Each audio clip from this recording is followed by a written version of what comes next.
good afternoon, depending on where in the world you're signing in for, and welcome to SolGold's Live Investor Summit. I'm pleased to introduce SolGold CEO, Scott Caldwell.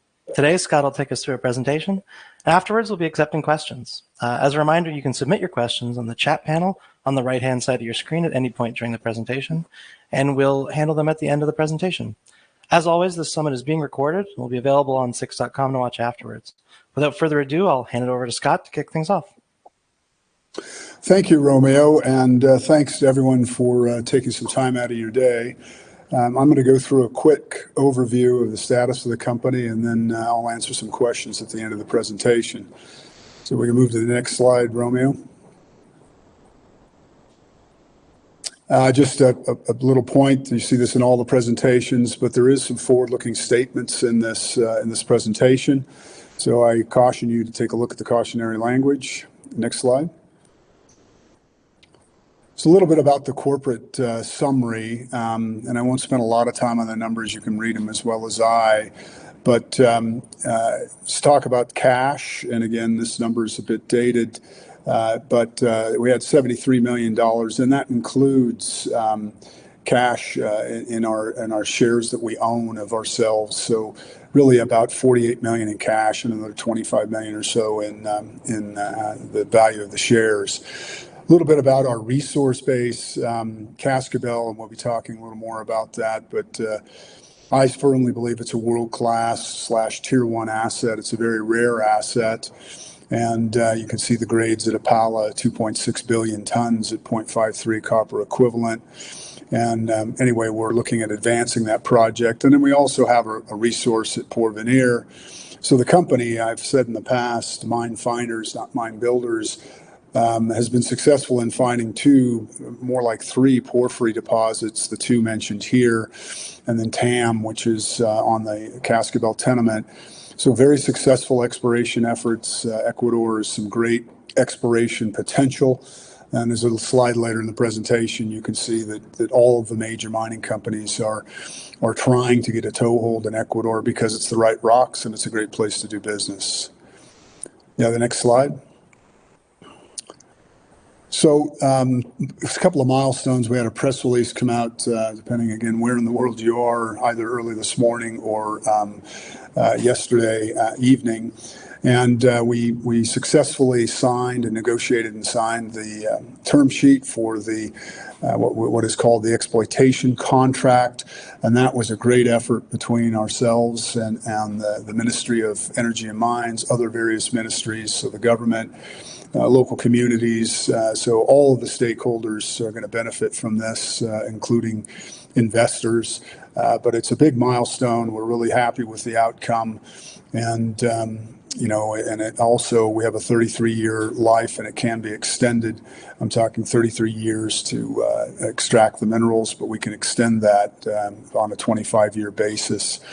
So it's a great de-risking of the project, and I've spent time previously talking about our focus now is to continue to advance Cascadel through de-risking in-country items such as this, working on these agreements. A lot of hard work by a lot of people in the government and of course some of the SolGold team and service providers. Next slide.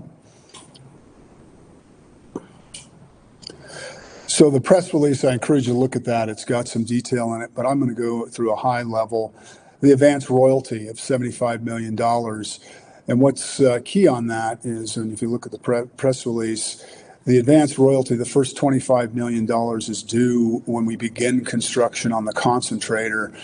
And when that will be is obviously contingent upon permits, environmental permits. We do require environmental permits to begin construction.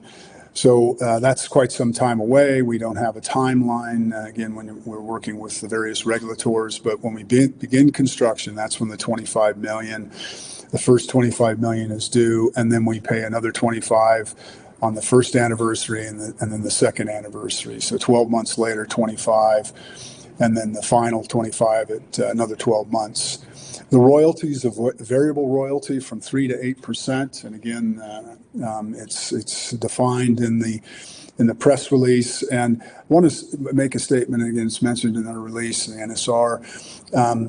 The terms of this agreement are reflected in the economic analysis, so there's no difference in the economic analysis that's in our PFS that's publicly available.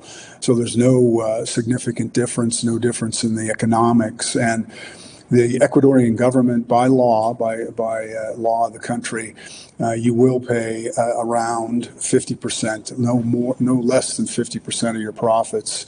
But it's standard international accounting standards. So really, it's a very favorable term and very competitive in the world of tax regimes. Next slide. Again, more detail on it. I think I covered the advance royalty of 75, the first 25 when we begin construction.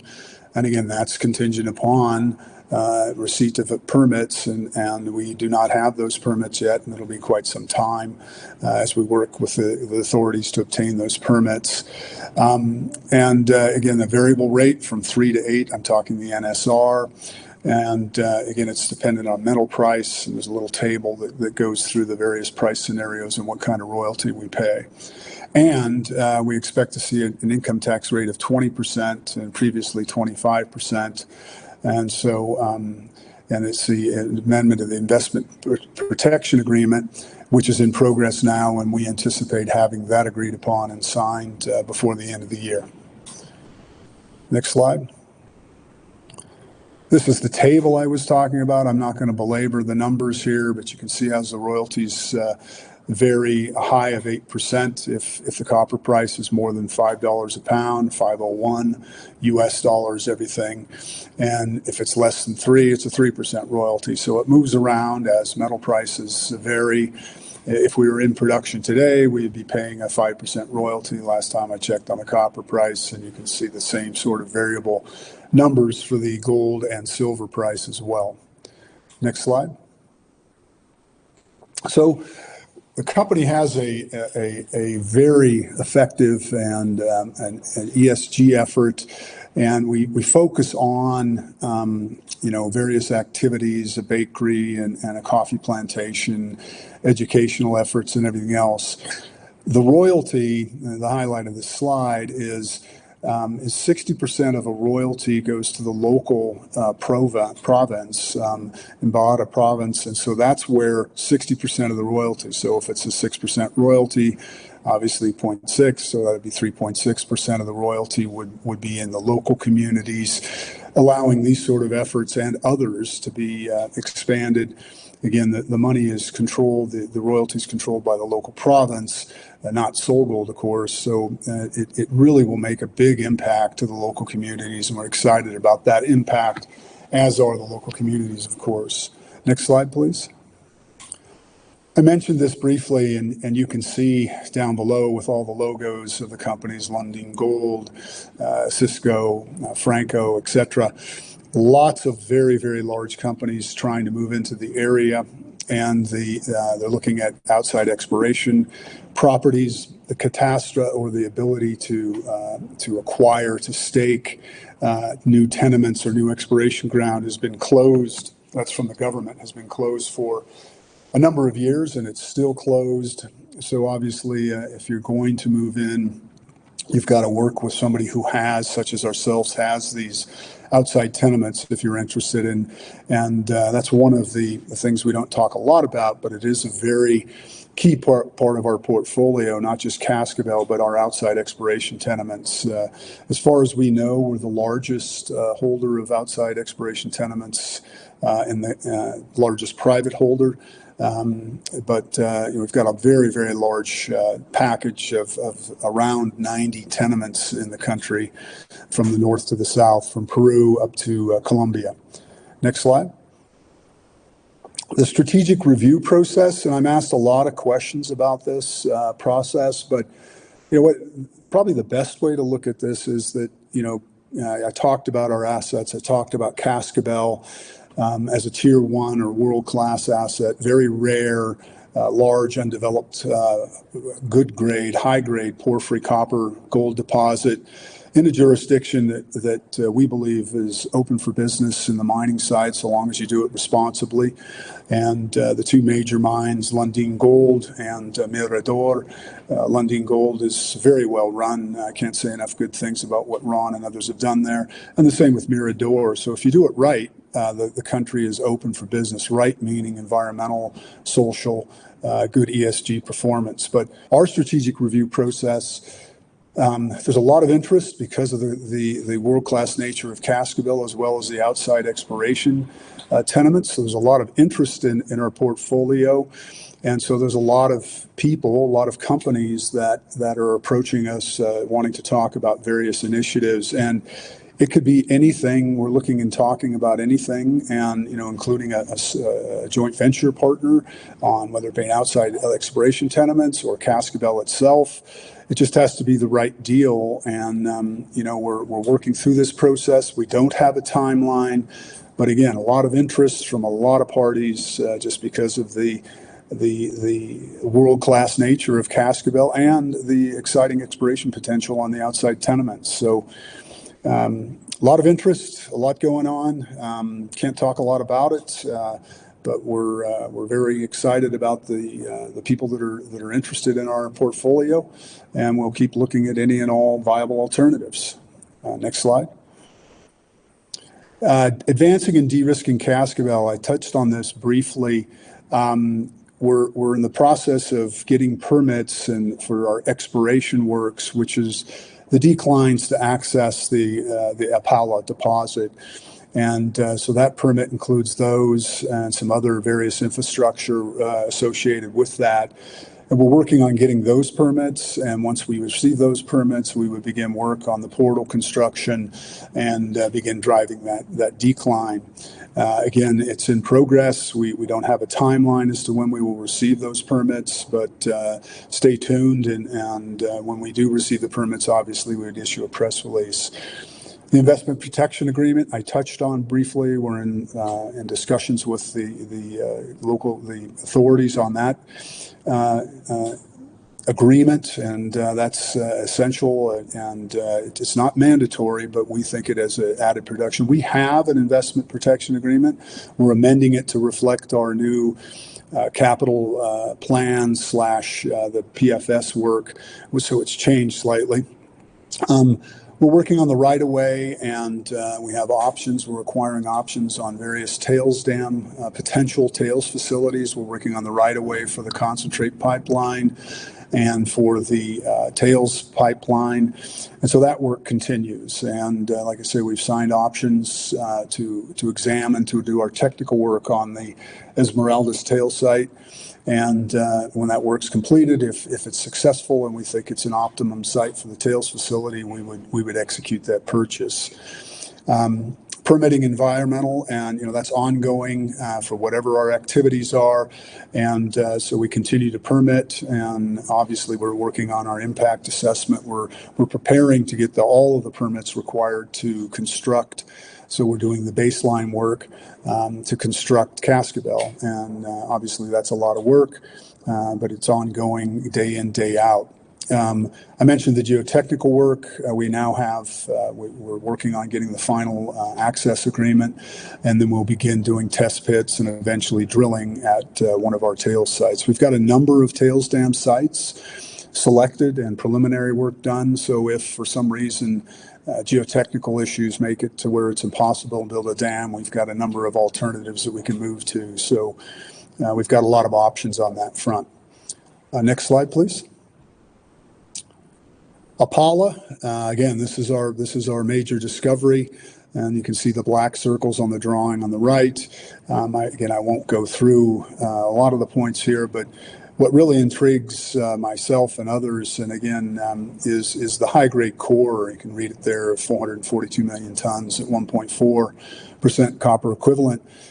There's no reason why you couldn't cave much as Chuquicamata does and many other caves where you have a series of smaller caves. You would not sterilize other ores, so you could cave the higher grade material and then move into the lower grade material, much as the PFS shows right now. I think you can even maybe be a little more selective. And that's part of what we continue to look at. It's our job to optimize how to exploit Cascadel for all the stakeholders, move cash flow forward, hopefully improve the economics, which is good for everybody.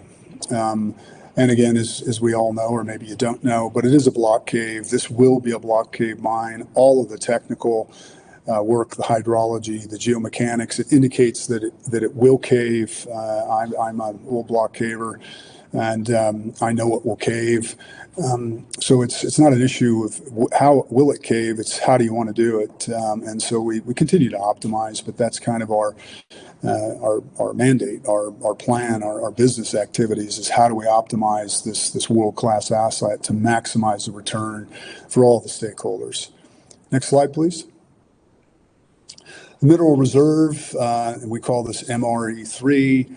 Obviously, as we obtain more drilling, we are not drilling right now. This would be updated. There's so much drilling on it right now. It's really difficult to see how you envision how you could significantly change this. But again, I mentioned the higher grade material contained inside this 2.6 million tons at 0.53. So it's a very large, solid, great metallurgy, makes a great concentrate. And that's why there's so much interest in SolGold and the project itself from a lot of different parties for a lot of different reasons. So truly a world-class asset. Next slide, please. Tam, or Tam, we call this Tam, T-A-M. But at any rate, this is on the same tenement. You saw the little circle, and it's an open pit resource.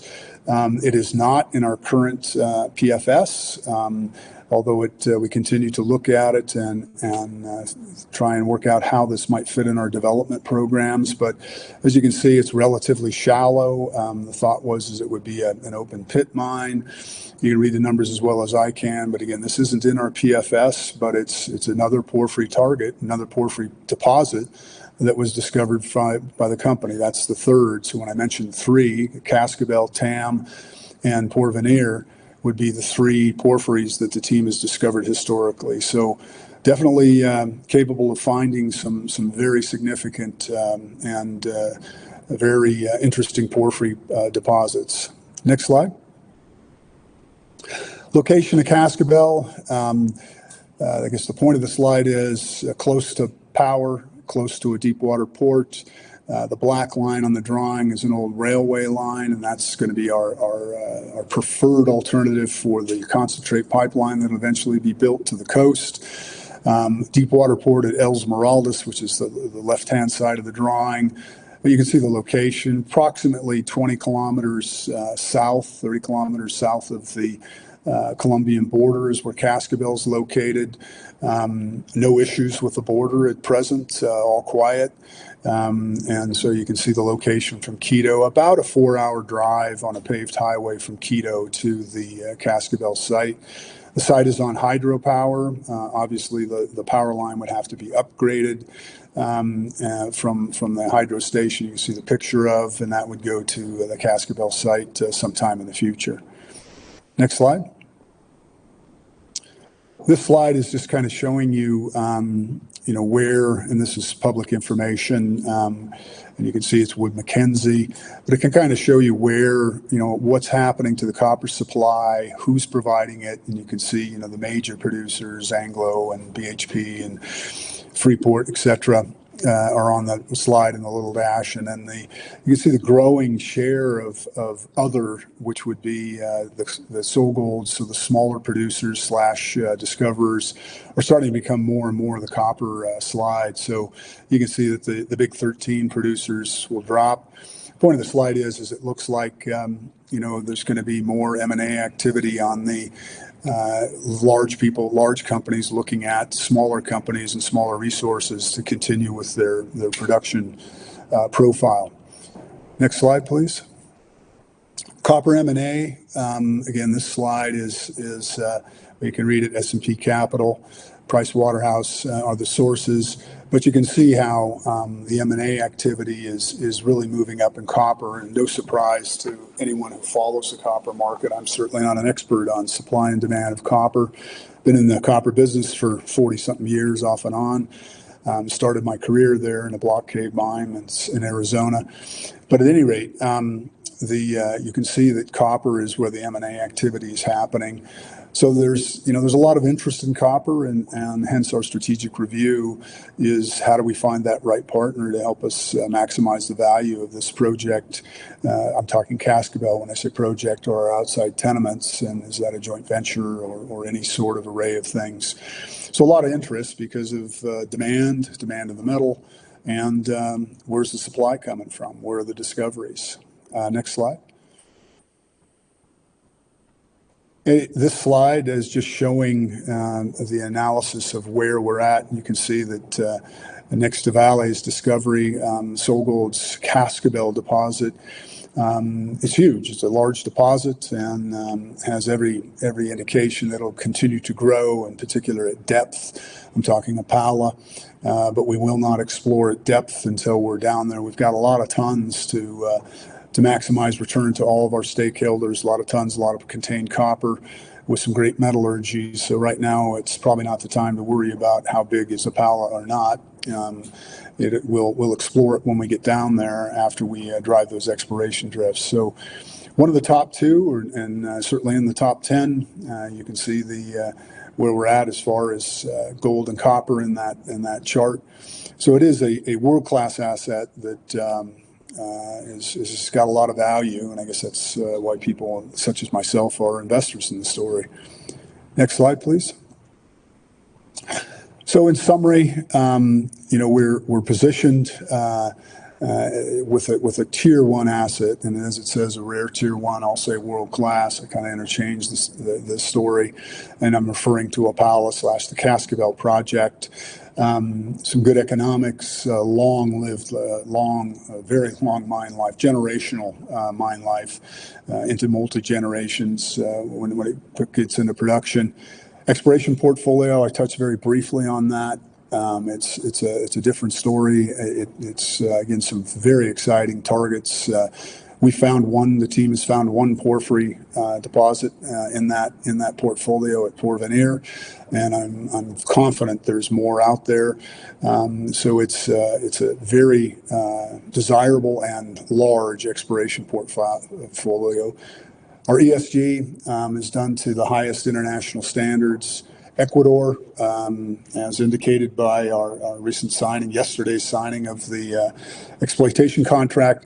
The country's open for business, and copper's the future of the net zero emissions, i.e. copper is critical, connects everything, as we all know. Without copper, solar fields are tough to develop, etc. And so they're open for business. Strategic investment partners, because of the quality of Cascadel, as well as the potential in the outside exploration, there's a lot of interest in all of our portfolio.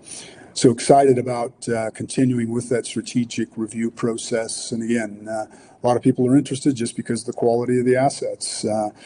We've got great community relations, and after the successful completion of the Cornerstone merger, we have 100% of Cascadel, and we picked up a number of very exciting exploration portfolios to the northern part of the country near Cascadel from that merger, and where you've got a team in the field that's just doing some initial reconnaissance work on one of those properties. So some very attractive exploration portfolio additions to the portfolio came through that. But Cascadel, 100% under one umbrella, was the main reason behind the transaction. And next slide. Won't bother with the footnotes. And so that's the presentations. And with that, we'll try to answer some questions. Thanks, Scott. I appreciate that presentation very much. We got a number of questions. I'm going to try to group them and just try and hit all of them. But keep in mind, if we don't get to your question today, the 6 team will make sure that it's addressed directly to SolGold's management team. We'll get back to you as soon as possible. So a couple of questions here. One from Dan. Hey, Scott, what is our current cash burn? Right now, and we'll be disclosing that in our year-end financials, but we've been striving to get our current cash burn well below 3 million per month, and that's total company, 3 million US per month. And we continue to work on that. We've gone through a number of restructuring efforts that have been periodically announced. Closure of offices worldwide, reducing of headcount here in the country. So we're striving to get that well below 3 million US a month. Thanks, Scott. Andrew asks, why not use the current cash to dig out some gold to fund further development? It's a great idea. I wish we could do that. The problem, of course, is environmental permitting. And, that takes, again, very rigorous standards here in Ecuador, as you would see in most countries these days. And so for us to do it, the permitting would take, even for a small operation, would take some time. But yeah, it's a good idea, and we do look at sort of that sort of thing, but it's really the permitting requirements that we would have to go through, the critical path. All right, thanks.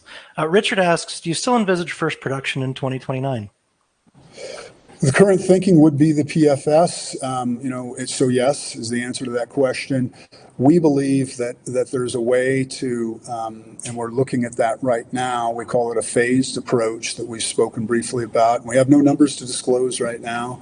We're working on that study. There's a way to, you end up in the same place, but you just develop it, start with a smaller cave footprint if you'd like. Mining some higher grade material, and we think we have some opportunity to ensure that we'll have first production in 2029. Thanks. There's a number of questions about the strategic review. I'll just pose one or two. The one from Mark, has the upcoming election been a factor in the strategic review conversations that you've had with potential partners? The people that are really interested in this, I think they understand the dynamic nature of politics in Ecuador. And so it really, people continue to proceed with their work. It's a major, if you look at our exploration portfolio, you look at Cascadel, it's a lot of material. There's a lot of data to review that's been gathered over the years. And so it's a slow process. I haven't really heard a lot of concerns over the election. We are very comfortable with it. There will be a fair election on August 20th. And, we support whoever wins that election. And so we're very, very comfortable. One thing about the election I'd like to point out, if you look at the last, the country has been supportive of mining, not only the current administration, President Lasso, which is very supportive of development and mining, responsible mining. The previous administration was supportive of the development of the minerals industry. So people continue to do their work. It's a vast amount of data. It's a tier one asset, but there's a lot of information to look at, technical stuff. That makes sense. I got a three-part question from Fij. First one is, do you have team members 100% dedicated to the data room? Well, I wouldn't say 100% dedicated to the data room, but we do spend a lot of time. It's very, very well organized, and so pretty easy to follow if you sign a CA, to follow the table of contents and negotiate the data room. But certainly people are available, myself included, if it's a technical question that I'm pretty familiar with all the work that's been done. I will get involved and answer technical questions, and if need be, we'll direct them to our technical consultants, metallurgists, et cetera, who actually did the work in the PFS or the test work. So not 100%, but we've got several people that work with the data room on a regular basis as people require assistance. Great. A second question, and I think you covered it largely, but just to quickly follow up, where does the focus on the data room fit in your overall priorities? Well, we encourage, if someone is interested, first off, they have to sign a non-disclosure agreement or a CA if a party's interested. We really encourage them to spend time in the data room. And so, in other words, get up to speed. And before we would allow field visits, if someone requested that, we would insist that they explore the data room, take a look at the data, And obviously, like anybody who has a data room, we can monitor who's accessing what and when, and how much time they've spent looking at information. But it makes it better for everyone if you take a look at the information available, the studies that have been done, et cetera, the exploration work that's been done, before you try to embark on a site visit. So we encourage people to spend their time and analyzing the information in the data room, and it'll assist them with access and answering any questions we can. Great, thanks. There are a couple of questions broadly, just looking for your perspective on recent share price performance. Yeah. Well, I'm an owner. I'm a shareholder. I own, I think, around just under 19 million shares, I believe, and I've owned those shares. I bought those shares long, so I purchased them. My first purchase was in 2017, I believe, maybe 16. And I've bought shares over the years. So I've been a shareholder for 7 years. And yeah, the share price goes up and down. I'm not a person who watches it on a daily basis. I think that we just have to continue with good, solid results, such as signing of the EC. And when we have some more news, we'll issue those results. So I think we're really focused on trying to do what we say we're going to do on time, and on time, on budget, and it works, is what I used to say when I was actually building stuff.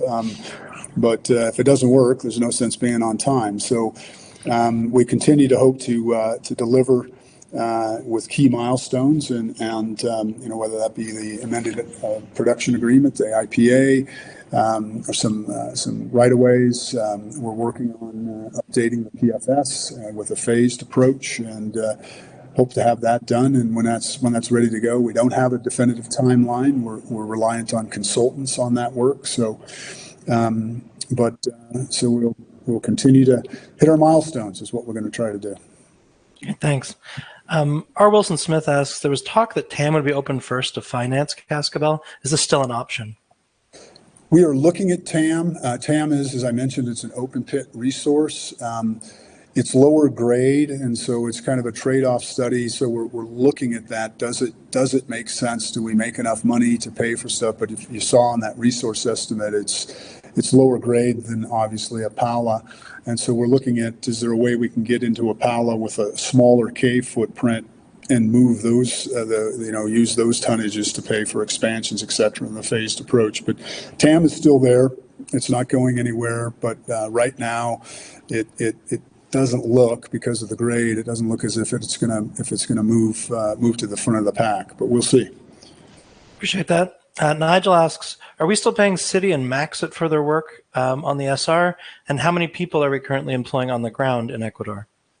So the first part of the question is, yeah, Maxit and Citi are both retained, but it's success-based. And so there's no fees unless there is a material transaction. And again, is that a joint venture? Is that and when I say material, this wouldn't include a joint venture on an exploration project. It would be something major associated with Cascadel or a large transaction of some sort. But they don't have a retainer. They don't get paid on a monthly basis. It's all success-based for both Citi and Maxit. So the answer is yes, but it's a success-based fee on a major transaction of whatever shape that might be. On the ground, the number continues. On the ground in Ecuador, at the end of August, will be a total number of employees in the company. So not just Ecuador, but Ecuador would be about 270, and company-wide we would be about 275. I live in Ecuador now. I've moved to Ecuador. It's a wonderful place to live. I was here through the Cruz del Norte when President Lasso announced the snap election. Everything's quiet politically. Great place to live. So I'm wearing two hats at present, and will continue to do that for probably the foreseeable future, forever. I'm president and CEO of the company, but I'm also president of SolGold Ecuador, which is working quite well. I'm close to what's happening. I believe we have very good relationships with all of the federal authorities, the regional authorities, and the communities. So I think it's working out pretty well. So 270, and then another 5 internationally in the finance section. Great, thanks. Richard asks, this is a long question, so bear with me. What is the current cash balance, forecast spend, and how are you thinking of future funding requirements?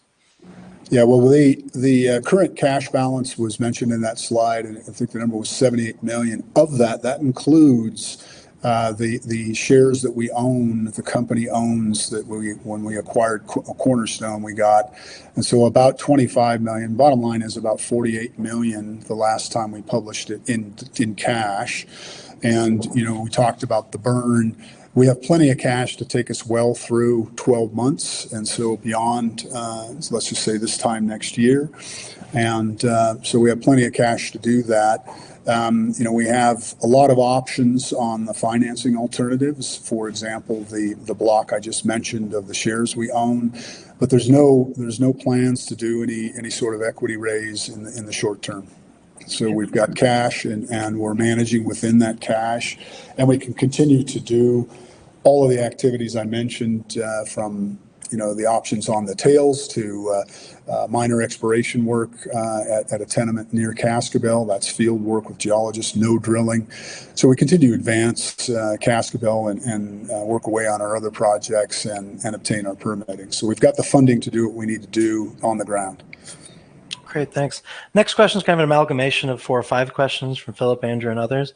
As broadly, what milestones should investors and prospective investors expect in the next 12 months? Broadly, again, we're not drilling, but I would continue to look at things in the field. For example, we talk about the IPA. When will that be signed? And again, we think it'll be signed before the end of the year. But that's a significant investment protection act that most companies that invest capital in Ecuador have. We have one. We're amending it. I would look for that. I would look for announcements on certain right-of-ways and things like that as we move forward with that. We are working on a phased approach. Of course, we're using independent consultants to help us with that work, and I would stay tuned for that. We don't have a timeline on that. It's a lot of work. Basically, we're updating various studies to come out with a different approach. We still end up in the same place eventually at Cascadel. So we're working on, when I say place, the same production rate. So those would be the short-term milestones I would look at. And obviously there's a strategic review, but there is no timeline on that. And because it's such a large asset with generational, i.e., you tell me how many years you want to run it for, but 50, 100. So a lot of people are going to be taking a look at various aspects on the strategic review. But again, no timeline, nothing. When there's something to disclose of any significance on anything, we will issue press releases and make sure we give full disclosure to all stakeholders of the company. Great, thanks. We've got time for 1 or 2 more questions. Just as a reminder, if we don't get to your question today, all of these are logged, and we'll be sure to get back to you as soon as possible. One question that's been posed by a couple people is, are you concerned that 3 minority blocking stakes on the share register could hamper your ability to move forward on any strategic review decisions? No, we're not. And, you can do the arithmetic on there's a shareholder list earlier in the presentation. Where there's enough non-3 of the big 3 that you just mentioned, which would be Newcrest, JCC, and BHP. Newcrest going to be Newmont shortly. And if you want to know their intentions, you'd have to call them directly what they plan to do. But we're not concerned about that. They are shareholders. We keep them informed, just like everybody on this call. I hope they're on the call right now. They are significant shareholders, but they receive the same information everybody else does, unless they want to sign an NDA and take a look at it. So we're not concerned at all about how they would affect the strategic review or not. Great, no, appreciate that. Last question, and again, apologies to everybody whose question we didn't get to, but we will make sure to get back to you. Sam Nichols asks, when will Heliporto get drilled? We've done a little bit of work on Heliportos. We are not working on it right now. So sometime in the future, we do like the target. We have 3 properties, and if you look at our website, you can see the outside, but Heliportos being one, which is immediately south of the Solaris discovery, Warintza. contiguous, actually. We do like that target, but the name kind of tells you all about it. Heliportos, helicopters. It's helicopter support, and so there's no roads, that kind of stuff. So it's very expensive, but it is in our priority list. We have an internal list of top 10, top 100 of our tenements. It is on the list, and it's when we have the funding, when we have the time, we would move back to working on it. But no definitive time scale or timeline when to drill. Again, we are not drilling at present anywhere at all in the country. No, appreciate it very much. And that's all the time we have today. Thanks, Scott, so much for taking us through the presentation and the Q&A session. I want to thank everybody who attended today from all over the world. But I want to thank everyone, particularly who submitted questions. And again, if you didn't get a chance to get your questions answered, we'll make sure to get back to you. But if you just think of one afterwards, as often happens to me, please reach out to investors@solgold.com.au. That's investors@solgold.com.au for any additional questions. But I'll hand it back to Scott for a final word before we go. Sure. Well, thank you, Romeo. First off, again, thank you all for spending a few minutes with us today. And as mentioned, if you have questions, please reach out to us. We're always available to talk to you. It might take us a little bit of time to get back to you, but we're always available to discuss the projects. We're excited about what the future holds for the company. And as I mentioned, I've been invested in the thing since 2016 or thereabouts, 17. And so I'm a shareholder. Our interest is aligned. I'm aligned with all of our stakeholders. If we all win, it's, if Cascadel's a success, which I know it will be, we all win. And any questions, please let us know. And again, have a great day and wherever you are in the world. But thank you again.